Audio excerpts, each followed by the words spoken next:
सोचिए जान कितनी सस्ती हो गई है।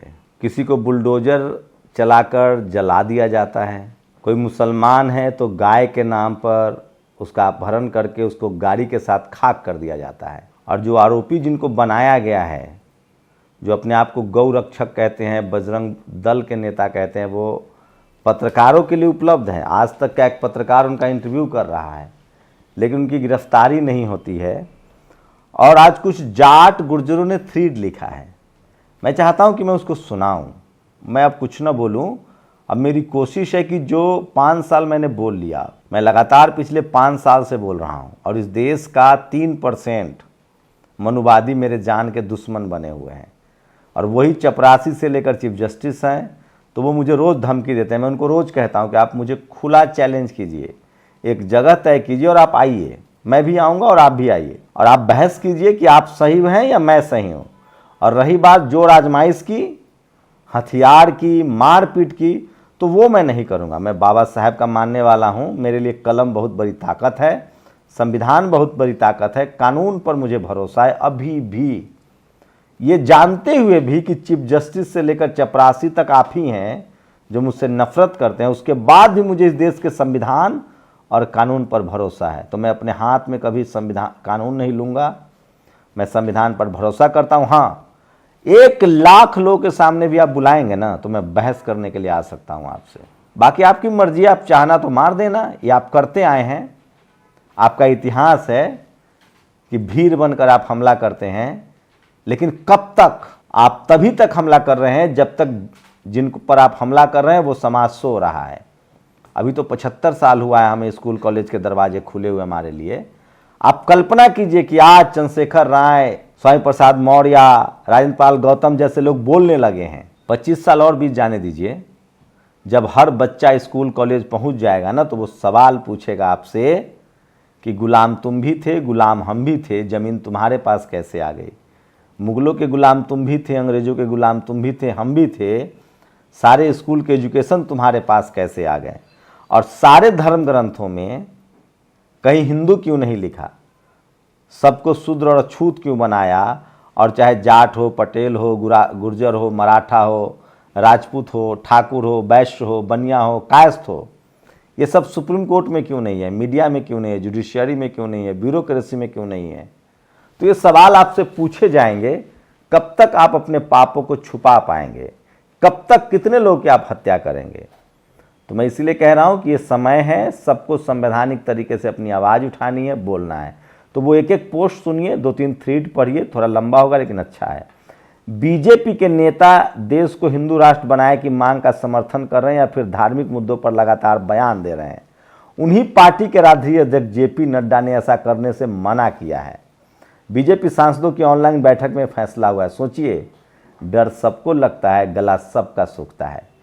हिंदू राष्ट्र के नाम पर रोज हत्याएं हो रही है, रोज मुसलमानों को मारा जा रहा है, दलित पिछड़े आदिवासियों पर हमले हो रहे हैं, और जेपी नड्डा कह रहे हैं कि ऐसा नहीं होगा। जेपी नड्डा खुद ही एक ब्राह्मण है, लेकिन उनका अब गला सूखने लगा है, क्योंकि उनको पता है कि स्वामी प्रसाद मौर्य पर हमला करके आप बच नहीं सकते हैं, चंद्रशेखर राय को गाली नहीं दे सकते हैं, और राजेंद्र पाल गौतम को मार नहीं सकते हैं, चौधरी चरण सिंह का अपमान नहीं कर सकते। अब कोई जाट, पटेल, मराठा, गुर्जर, ठाकुर पूछ रहा है कि हम सुप्रीम कोर्ट में कहाँ हैं, मीडिया में कहाँ है, जुडिशियरी में कहाँ है, बिजनेस में कहाँ है, और धर्म ग्रंथों में हिंदू क्यों नहीं लिखा? कभी देखा आपने कि किसी सुदामा ने किसी कृष्ण का पैर धोया हो? ये सब सवाल पूछ रहे हैं, सब तार्किक सवाल है, सोचिएगा।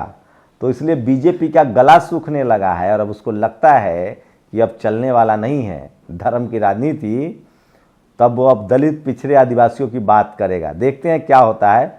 चेतन शर्मा, सोचिए, ये जहां रहेंगे नरक करेंगे। बीसीसीआई का हेड, जावेद मियांदाद के गेंद पर छक्का खाने वाला। सोचिए, कोई दलित, पिछड़ा, आदिवासी क्रिकेटर होता, मुसलमान होता, और जावेद मियांदाद के छक्का खा जाता लास्ट बॉल पर, तो उसकी जिंदगी तबाह कर देती। यही है चेतन शर्मा। जावेद मियांदाद ने इनको लास्ट बॉल पर छक्का मारा था। अब इन्होंने बीसीसीआई के स्टिंग ऑपरेशन के बाद इस्तीफा दे दिया। पता है, रोहित, विराट कोहली की, भारत में 3 ऐसे क्रिकेटर हुए जिनके बारे में कहा जाता है कि उन्होंने भारत को जीतना सिखाया। कपिल देव, धोनी और विराट कोहली। इन तीनों ने अपने लिए नहीं खेला। 187 रन की पारी कौन भूलेगा। विराट से इनको इसलिए नफरत थी कि विराट अपने साथी खिलाड़ियों के साथ खड़ा होते थे, किसान आंदोलन में खड़ा थे, रीढ़ वाले खिलाड़ी थे, इसलिए उनको कॉन्स्पिरेसी करके चेतन शर्मा ने उनको हटा दिया और ये बात खुद कबूल भी किया है। भारत के लिए बुरी खबर है, गूगल भारत के 453 कर्मचारियों को नौकरी से निकालेगी। एलन मस्क ने भी 3 में से 2 दफ्तर बंद कर दिए हैं। ये सही रहेगा।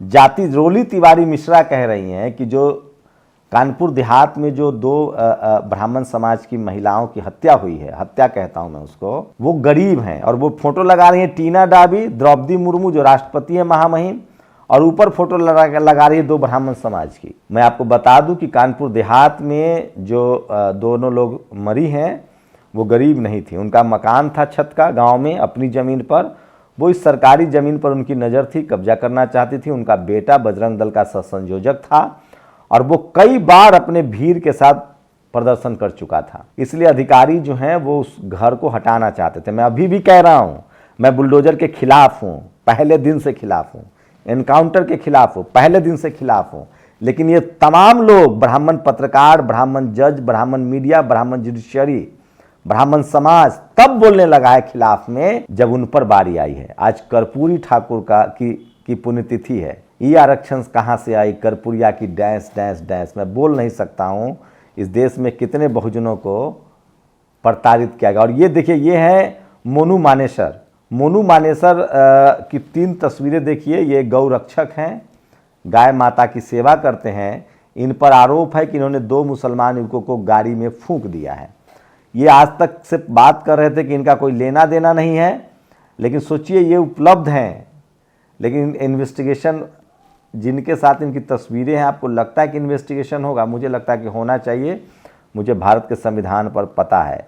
और जननायक कर्पूरी ठाकुर जी के विचारों को उनके स्लोगन से समझा जा सकता है। कर्पूरी जी, आज़ादी और रोटी सामाजिक न्याय से ज़्यादा जरूरी है, सामाजिक न्याय उससे भी ज़्यादा जरूरी है आज़ादी और रोटी से। और ये रोली तिवारी मिश्रा हैं, इनकी तस्वीरें टेनी मिश्रा के साथ जारी हो रही है, जिनको समाजवादी पार्टी ने निकाल दिया। सोचिए, 2 सवर्ण महिला नेता को समाजवादी पार्टी ने हटाया है अनुशासन के आरोप में। ऋचा सिंह और रोली मिश्रा, वो महिला विरोधी पार्टी कह रहे हैं उस पार्टी को जिस पार्टी ने फूलन देवी को संसद भेजा। हम इनके घर वालों के पीड़ा का अंदाजा नहीं लगा सकते।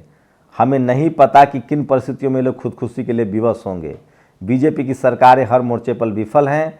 हमें यह सोचना होगा कि देश के हालात कैसे सुधरे। आपको बता दूं कि 1.12 लाख, मतलब लगभग 1.25 लाख लोगों ने, मजदूरों ने 2019 से 21 के बीच में सुसाइड किया है। आकाश आनंद ने सवाल उठाया है। और प्रियंका भारती कहती हैं, जिस समाजवादी पार्टी ने फूलन देवी को संसद तक पहुंचाया, उन पर महिला विरोध का आरोप जचता नहीं है। लालू यादव, जिसने फुलबतिया देवी को, जो पत्थर तोड़ती थी, उनको संसद पहुंचाया।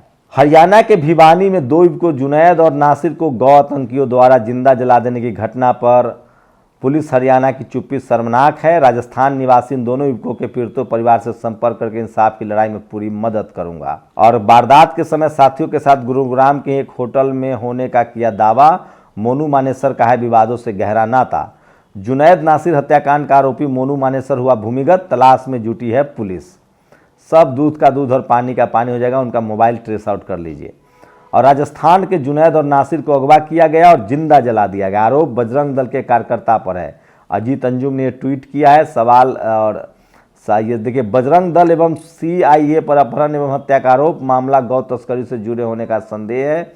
तो इस तरह से लगातार खबरें आ रही हैं। और 2 found charred in their car, family एलिक्स मर्डर, बजरंग दल रोल। हम सब जानते हैं कि बजरंग दल क्या करता है, आपको किसी से छुपा हुआ नहीं है। अपने बच्चों को मत भेजिए इस तरह के हिंसा में। शिवराज सिंह चौहान का बेटा विदेश से पढ़ के आए हैं। रविशंकर प्रसाद के बेटा जो है, बेटी विदेश पढ़ती है। स्मृति ईरानी के बच्चे विदेश पढ़ते हैं। इस देश के सारे नेताओं के बच्चे विदेश पढ़ते हैं। सारे कलेक्टर के बच्चे विदेश पढ़ते हैं। सारे SP के बच्चे विदेश पढ़ते हैं। अरे सारे चपरासी के बच्चे पढ़ते हैं, दरोगा के बच्चे पढ़ते हैं, पत्रकारों के बच्चे पढ़ते हैं, जो आपको हिंदू मुस्लिम कराता है। क्यों अपने बच्चों को धार्मिक उन्माद में धकेल रहे? अपने बच्चों को पढ़ाइए लिखाइए। कानपुर देहात में जो दीक्षित परिवार की माँ बेटी जल मरी है, उससे पहले तो आप गरीब झोपड़ी वाले दिखाना बंद करिए। उनको गांव के भीतर उनका अच्छा खासा पक्का मकान है, झोपड़ी वाले नहीं है वो लोग। झोपड़ी सिर्फ ग्राम समाज की जमीन कब्जाने के लिए बनाई गई थी। दूसरे, आप परिवार को बेचारा दिखाना बंद करिए। मृतक का बड़ा बेटा शिवम बजरंग दल का सह संयोजक था। जरा सी देर में वहां विहिप और बजरंग दल वाले इकट्ठा हो जाते थे। गांव वालों ने बताया कि कुछ दिन पहले गांव के एक लड़के से विवाद होने पर शिवम के भाई अंश दीक्षित ने उस लड़के के मुंह में खेत में पड़ा माहवारी का कपड़ा ठूंसकर उसको मारा था, जिसको आप मजबूर दिखा रहे हैं। तीसरी बात, परिवार की दमगई का आलम यह था कि घटना से 2 दिन पहले मृतका डीएम ऑफिस में घुस गई थी अपने जानवर लेकर। वहां बजरंग दल और विहिप वाले इकट्ठे हो गए थे और खूब बवाल काटा था। घटना वाले दिन होनी कुछ और मंजूर था। झोपड़ी के भीतर आग इसी पक्ष के द्वारा लगाई गई। बस गलत ये हो गया कि प्रशासन ने बार बार मौखिक तौर पर बाहर निकलने के कहने के बाद झोपड़ी के छप्पर इस उद्देश्य से पलटाया कि छप्पर हटते ही माँ बेटी बाहर आ जाएंगी, पर वो छप्पर भरभरा के वहीं गिर गया और माँ बेटी जल मरी। घटना का मुझे भी बेहद अफसोस है। दीक्षित परिवार का जितना मासूम दिखाया जा रहा है उतना है नहीं। ये आभा शुक्ला ने लिखा है, हम नहीं कह रहे हैं, कानपुर की हैं, पत्रकार हैं। इन सबके बीच लेखपाल और एसडीएम का जीवन इस तरह से तबाह किया जा रहा है कि वो गलत है। बुलडोजर प्रणाली योगी आदित्यनाथ की ईजाद की हुई है। एफआईआर योगी पर कराइए, दम है तो। इन कर्मचारियों की जान बेकार में लिए हैं। हर घटना के 2 पहलू होते हैं और दूसरा देखने के लिए जमीन पर उतरना पड़ता है। सोशल मीडिया पर बैठकर जजमेंटल बनना हमेशा सही नहीं होता है। मसले की जाति के चश्मे से देखकर दीक्षित फैमिली को सपोर्ट कर देना मेरे लिए आसान था, पर मैंने मुश्किल रास्ता चुना, सच का रास्ता। इनका छत का मकान है गांव में और ये जमीन पर कब्जा करना चाहते थे। खैर, हत्या का मैं विरोध करता हूं, बुलडोजर का विरोध करता हूं। उनको न्याय मिलना चाहिए और जो भी आरोपी है। और सवाल है कि बुलडोजर सिस्टम लाया कौन और बुलडोजर के नाम पर वोट कौन ले रहा है, गाय के नाम पर वोट कौन मिल रहा है। सब हत्या के वही दोषी होंगे। यूपी पुलिस को देख रेख में बुलंदशहर में एससी समाज के एक युवक ने घोड़ी चढ़ी है, तो अब ये घोड़ी भी मुद्दा बनता जा रहा है और घोड़ी चढ़ के ही शादी कीजिए। जो भी बहुजन समाज के लोग हैं वो घोड़ी चढ़िए। दिल्ली यूनिवर्सिटी के श्री गुरु तेग बहादुर खालसा कॉलेज में नॉन टीचिंग की वैकेंसी आई है, एक भी SC/ST OBC के लिए नहीं है और कैरेक्टर सर्टिफिकेट सरनेम देखकर मिलता है। लालू यादव और जगन्नाथ मिश्रा पर एक ही आरोप था, लालू यादव चारा चोर कहा गया लेकिन जगन्नाथ मिश्रा को नहीं। आनंद मोहन और साबुद्दीन दोनों पर हत्या का आरोप था। आनंद मोहन, अब साबुद्दीन मर गए, इलाज के बिना मार दिया गया। आनंद मोहन को पैरोल मिल गया है, तो सोचिएगा जरूर इस सब बात में, ये सब सारे वो हैं। और अनिल यादव ने कलश यात्रा में भाजपा विधायक का हाथी बिदक गया, 2 महिला और बच्चे को सून में लपेटकर पटक कर मार दिया। गोरखपुर की घटनाएं देखते हैं क्या कार्रवाई होती है। और अब आइए विपिन नागर। गुर्जर के घर पर बुलडोजर चला, कब्जा करोगे तो टूटेगा ही, पत्रकार बोलते थे। यादव के घर पर बुलडोजर चला, कब्जा करोगे तो टूटेगा ही। दलित के घर बुलडोजर चला, कब्जा करोगे तो टूटेगा ही। मुस्लिम के घर बुलडोजर चला, कब्जा करोगे तो टूटेगा ही। अन्य किसी पिछड़े के घर बुलडोजर चला, कब्जा करोगे तो टूटेगा ही। ये सब अंजना ओम कश्यप, चित्रा त्रिपाठी, रूबिका लियाकत, अमन चोपड़ा, न जाने कौन कौन कहता था। आगे सुनिए। गुर्जर का एनकाउंटर हुआ, गुर्जर बदमाश होते हैं, एनकाउंटर तो होगा ही। यादव का एनकाउंटर हुआ, यादव बदमाश होते हैं, एनकाउंटर तो होगा ही। इसमें जाट, पटेल, मराठा, ठाकुर भी जोड़ लीजिए। दलित की हत्या हुई है तो SC/ST एक्ट का गलत फायदा उठाते हैं, इसलिए सही हुआ। मुस्लिम का एनकाउंटर हुआ, अब्दुल तो इस देश का दुश्मन है, जनसंख्या बहुत बढ़ रही है, सही मार दिया। अन्य किसी पिछड़े का एनकाउंटर हुआ, आरक्षण से देश बर्बाद कर दिया, सही हुआ, मर गया, मारा गया, हक छीन रहा था। लेकिन जैसे ही बदमाश विकास दुबे का एनकाउंटर हुआ, सबको नैतिकता याद आने लगी। उसके बाद एक तिवारी रोड पे मार दिया गया, फिर से नैतिकता याद आई। उसके बाद दीक्षित के घर बुलडोजर चला तो पिछड़े दलित मुस्लिम के घर चलने वाला राष्ट्रवादी उन्मादी बुलडोजर एकदम से खलनायक बन गया। अब न कब्जा वैध रहा और न ही कब्जा करने वाला गलत। क्रम संख्या के आधार पर देखा जाए तो कानपुर से नियम और क्रम के विपरीत कुछ भी नहीं हुआ। इंसानियत के नाते देखा जाए तो गुर्जर, यादव, दलित, मुस्लिमों के साथ भी गलत ही तो हो रहा है। बस फर्क इतना है कि अब की बार पंडित जी लोगों का नंबर लग गया। विपिन नागर एडवोकेट।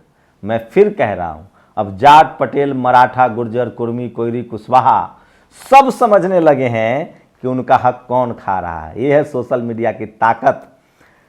इस देश में चपरासी से लेकर चीफ जस्टिस तक, पत्रकार, फिल्मकार, हीरो, हीरोइन, नेता, अभिनेता सब वही बैठे थे।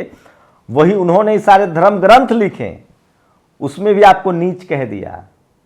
उन्होंने ही टीवी अखबार चलाया, आपको कौन दुश्मन है कौन दोस्त है सब बता दिया। लेकिन जब से सोशल मीडिया आया है, अब सब समझने लगा है कि जाटों को किसने मारा, गुर्जरों को किसने मारा, पटेलों को किसने मारा, ठाकुरों का हक कौन छीन रहा है। सुप्रीम कोर्ट में एक भी ठाकुर नहीं है, एक भी वैश्य नहीं है, एक भी तेली नहीं है, कुम्हार नहीं है, कुर्मी नहीं है, कहार नहीं है, जज नहीं है। शेड्यूल कास्ट के लोग अपना हक अधिकार अपने दम पर कुर्बानी करके, चंदा जमा करके लड़ रहे हैं, ले रहे हैं। ये पिछड़ी जातियाँ, ये किसान जातियाँ सबसे ज़्यादा तकलीफ में। और सोचिए इस देश में जाति जनगणना क्यों जरूरी है? क्योंकि 10 करोड़ लोग धर्म के नाम पर भी, बिजनेस के नाम पर भी, नौकरी के नाम पर भी और प्राइवेट में भी मजा मारे। इस देश में 10 करोड़ लोगों के बल्ले बल्ले हैं, बाकी सब की कोई हैसियत नहीं है। कल से रुद्राक्ष वाले बाबा प्रदीप मिश्रा की चर्चा हो रही है। आस्था के सामने सारे तर्क बेकार है। सोचिए 20 किलोमीटर रास्ते पर 8 घंटे फंसी रही 30,000 गाड़ियां, वीर बेकाबू, महिला की मौत, सैकड़ों बिछड़े, लगभग 1 दर्जन से ज्यादा लोग अब तक गायब हो चुके हैं। धीरेन्द्र शास्त्री के आश्रम के आसपास से कोई FIR नहीं लिखी जा रही है, किसी के कोई बात नहीं करता है। एक सांसद ने राज्यसभा में पूछा कि PM मोदी के लिए जो प्लेन खरीदा गया उसका दाम क्या है। जवाब मिला इससे जुड़ी कोई जानकारी नहीं दी जाएगी। हम नहीं कह रहे हैं, रणविजय सिंह ने ट्वीट किया है। जुनैद और नासिर बोलेरो से कहीं गए, नहीं लौटे। किसी आदमी ने उनके चचेरे भाई को बताया कि उनको फूंक के मार दिया गया है। और जंतर मंतर पर कानपुर देहात की जो 2 महिलाओं का, ब्राह्मण समाज की 2 महिलाएं जल गई हैं, जला दिया गया है बुलडोजर बाबा के नाम पर। उनके लिए पूरा देश इकट्ठा हो रहा है, जंतर मंतर पर आंदोलन है। मैं फिर कह रहा हूं, भले वो दलित, पिछड़े, आदिवासी, मुसलमान, किसान, जाट, गुर्जर, पटेल, मराठा के लिए नहीं बोलते हों, लेकिन आप मत चुप रहिए। गलत किसी के साथ भी हो, हमें बोलना चाहिए। तो ये देखिए, योगी के बुलडोजर तंत्र के खिलाफ भी प्रदर्शन हुआ है दिल्ली में। ये सोशल मीडिया की सबसे बड़ी खबर थी। और सवाल ये है कि कौन लोग इस देश में मारने, काटने, तलवार चलाने की बात कहते हैं? सोचिएगा जरूर, कौन लोग इस देश में चपरासी से लेकर चीफ जस्टिस बने हुए हैं? इसका एक ही इलाज है, कास्ट सेंसस, जनगणना। पता तो चले कि मलाई कौन खा रहा है और कौन इस देश को बना रहा है, किसके बच्चे देश की सेवा कर रहे हैं और कौन यहाँ मेवा खा रहा है। पता तो चले। भारत कब मजबूत भारत बनेगा? जब सबके बच्चे के पास दवाई, पढ़ाई, लिखाई, घर, मकान होगा, काम होगा। आपका बच्चा विदेश पढ़े और आप यहाँ लोगों को जाति और धर्म के नाम पर लड़ाएं, ये नहीं चलेगा। लोग समझने लगे हैं। शुक्रिया। नेशनल दस्तक की आपसे गुजारिश है कि अगर इसको बचाना चाहते हैं तो नेशनल दस्तक को सब्सक्राइब करने के लिए रेड कलर के सब्सक्राइब बटन को दबाएं, फिर बेल आइकन की घंटी दबाएं। नेशनल दस्तक को बचाने के लिए बहुत जरूरी है कि हर खबर को शेयर करें, लाइक करें, कमेंट जरूर करें।